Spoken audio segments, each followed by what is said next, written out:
Hello beautiful people and welcome back to my channel. So in today's video we're going to be talking about our June reads and also talking about my midway reading goals, checking in with my reading goals, seeing where I am at for the year and how much more we have to go until we reach our goal, if I want to change my goal, etc, etc. So without further ado, let's jump right in. Pull up my Storygraph app. So this month has actually been my lowest book month of the year. I only read 5 books this month, and it's because, as you can see, they were all physical books. There's a book I started on my Kindle. I'm almost done with that one. I'm filming this a little earlier than I usually do, because usually I'm finishing books up to like the very last day. However, these guys need to be returned to the library, and I don't like to hold on to books forever when there's other people waiting for them. So I was like, let me just film it a few days early. So my book count is not as high. There's an audiobook I'm finishing. There is a Kindle book I'm finishing. So that'll probably put me at 7 for the month. But as of right now, I've only read 5 physical books. And I don't know why I say only, like that's not, like this is a pretty solid feat, if you ask me. So yeah, without further ado, let's just jump right in from top to bottom. So, book stats. So I read 5 books, 1,754 pages. They were all fiction, 4 contemporary, 3 romance.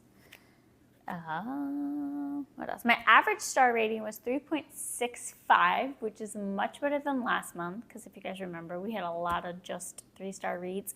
It would have been higher until this last book I finished, and I gave it a pretty low rating, so that dropped my average, but my average right now is 3.65, so we'll take that.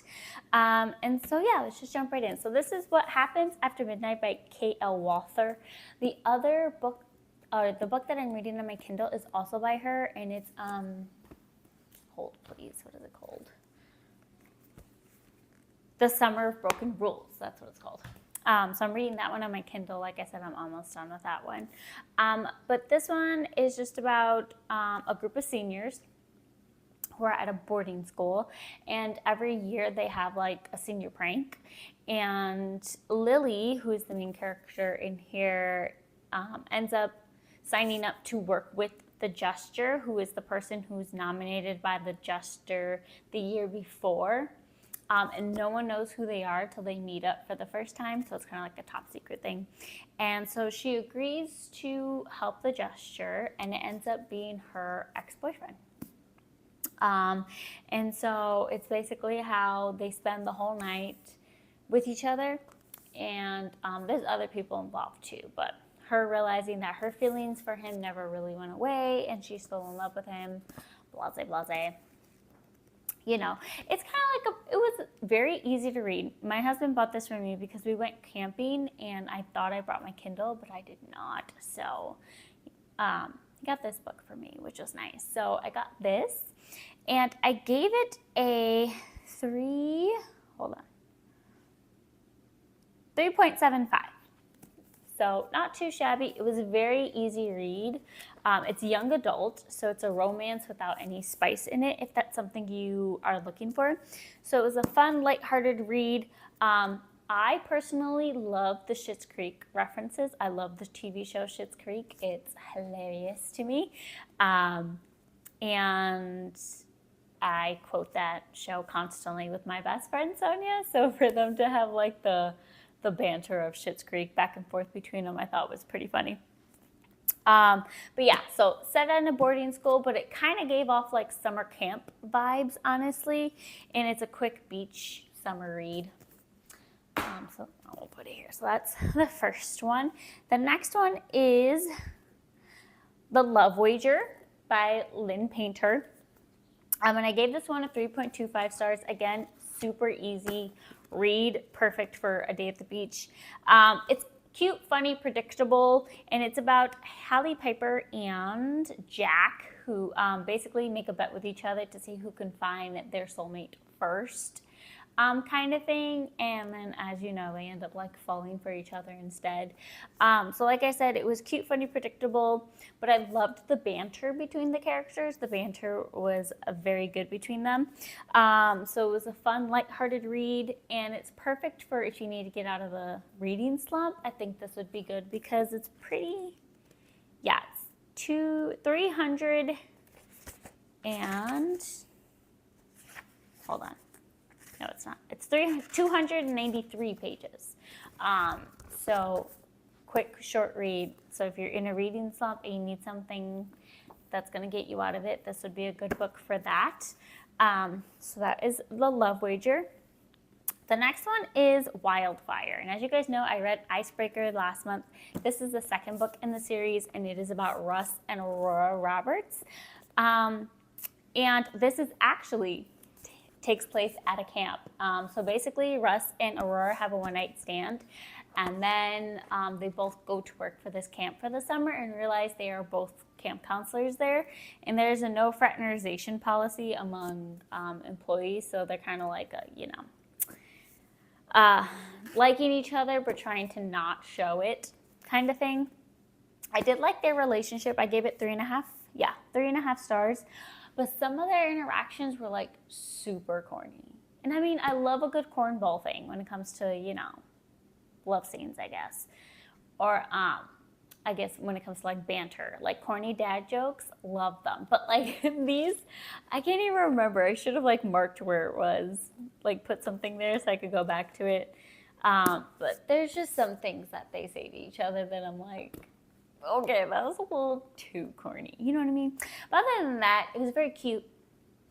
I would say Spice is like 2 out of 5. It's nothing compared to Icebreaker, where it was like every other chapter. But yeah, I liked this one in the series. The third book that's coming out, I think at the end of this year, is going to be Henry's story, and I'm very excited for that one.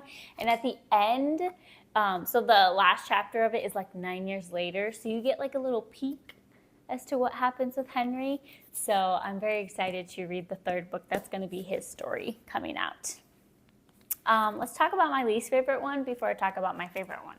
So my lowest rating book, this was 2.75, Talent for Murder by Peter Swanson. And my 5-star read was Abby Jimenez, of course, just for the summer. So let's talk about this guy. First of all, it took me a while to get into this. So basically the premise of the story is that there's this character named Martha.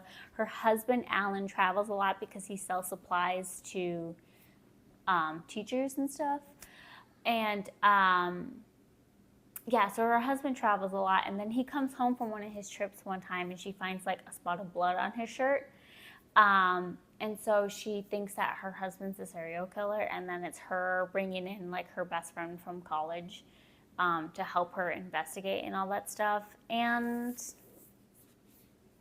it just wasn't, I gave it, like I said, 2.75 is what I gave it.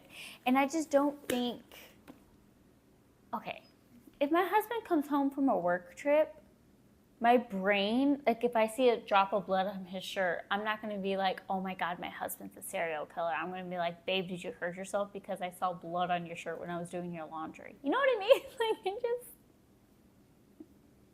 it's just the jump in her mind to finding, and it wasn't like a significant amount either from what's explained in the story. It's a small amount of blood. And to make that leap from small amount of blood to my husband's a serial killer is wild to me. Turns out, spoiler, he wasn't the serial killer. This is only 255 pages, so it's a quick read, but I think I've just read way too many thrillers for this to actually be a good thriller for me. I've read way better ones, and this one just wasn't, like, it didn't have me on the edge of my seat. I wasn't like, oh my God, I didn't expect that. You know, that kind of thing that you want when you're reading thrillers. This one is just, it was all right, I guess. If you don't read a lot of thrillers, or if, like, you know, I don't even know. I guess if you don't read a lot of thrillers, or if, like, you're spooked easily, then maybe you'd like it. I didn't like it. 2.75, and that's what I gave this. My last book I'm going to be talking about is Just for the Summer by Abby Jimenez. And as you guys know, this is the third book in her little trilogy. And it is basically about Emma and Justin. And Emma and Justin end up finding each other on a Reddit feed because Justin makes like a funny little joke saying, you know, those "Am I the asshole" posts? That's what Justin makes on a Reddit feed, and Emma ends up reaching out to him. But anyway, he posts it saying that every time he breaks up with someone, they end up finding their soulmate right afterward. And Emma says that the same thing happens to her, so they come up and make a deal that like, hey, let's try to date each other then, you know, just for the summer. Can't see if the curse can cancel out, blase blase kind of thing. So that's how the book ended up starting off. And oh, guys, okay. See, in order for you to like love this one as much as I do, you have to read Part of Your World first, and then Yours Truly, and then this one is the third one in the Part of Your World trilogy. If you don't read those, this is a standalone. You can read it and be totally fine with it, but to like appreciate the full circle that happens, you have to read the other two books first. So if you haven't read Part of Your World or Yours Truly, read those first, because it was nice to see Brianna and Jacob again, and it was nice to see Alexis and Daniel, and I can't really say much without like giving spoilers, but the way that Abby Jimenez wrapped up this trilogy was absolutely beautiful. So Justin, oh no, Justin has like a little section in here. The book is told from 2 points of view, Justin and Emma's, and this is Justin talking. And I absolutely loved this, and I thought it was so sweet, so I wanted to read it to you. I'd realized something after being with her, a valuable lesson that I think all the best and most enduring romances have figured out. The love story sold us the wrong thing. The best kind of love doesn't happen on moonlit walks and romantic vacations. It happens in between the folds of everyday life. It's not grand gestures that show you how you feel. It's all the little secret things you do to make her life better that you never tell her about. Taking the end piece of the bread at breakfast so she can have the last middle piece for her sandwich when you pack her lunch. Making sure her car always has gas so she never has to stop at the pump.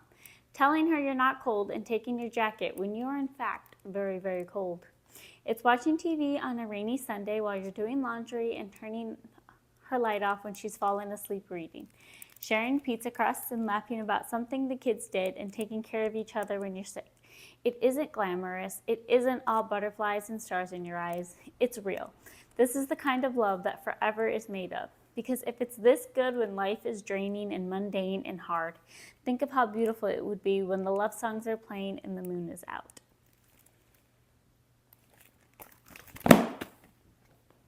Abby. Dang it. Yeah, so that's like my favorite quote from that book. There was a lot of good ones in there, but that one was like, ugh, it was right there, you know what I mean? And that's what I mean when I say it's like a real life love story. So my 2024 reading goal was 60 books, and we are at 49, which is crazy. I've read 49 books this year so far. I'm so proud of myself with that number. So we have 11 books to go until we hit our reading goal. I don't know if I'm going to change it to something higher yet, or if I'm just going to see how many books I end up reading. It's probably going to be the path that I decide. I'm just going to go and see how many books I can end up reading in a year. But I am very proud for being this far ahead with my goal.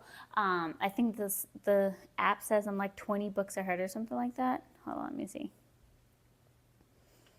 Yeah, you are ahead by 20 books. So I'm a few months ahead, basically, which is very nice. But yeah, my TBR, I did go to the library the other day and pick up some books. I got Malibu Rising by Taylor Jenkins Reid. I got Love from Scratch. Literally didn't even read what it's about. I picked it because of the cover, because I like to bake. I know they say never judge a book by its cover, but I like to bake. So I was like, oh, that looks cute. And then The Two Lives of Lydia Bird by Jo. But I did want to get this one to just like get familiar with her writing style. So yeah, The Two Lives of Did I say lives or love the first time? Wives, Lydia Bird. So yeah, I have those 3. I had my husband pick on. I said, here, pick my next read, and he picked Malibu Rising by Taylor Jenkins Reid. I guess you read this one after Carrie Soto is back. So I'm only a few pages in. Yeah, 28 pages in. Literally just started it. And yeah, we'll see how that goes. So we already have 3 books for next month, hopefully. And like I said, I'm also finishing up the one by K.L. Walther on my Kindle. But yeah, let me know if you guys have any other book recommendations for me, and I will see you in the next one.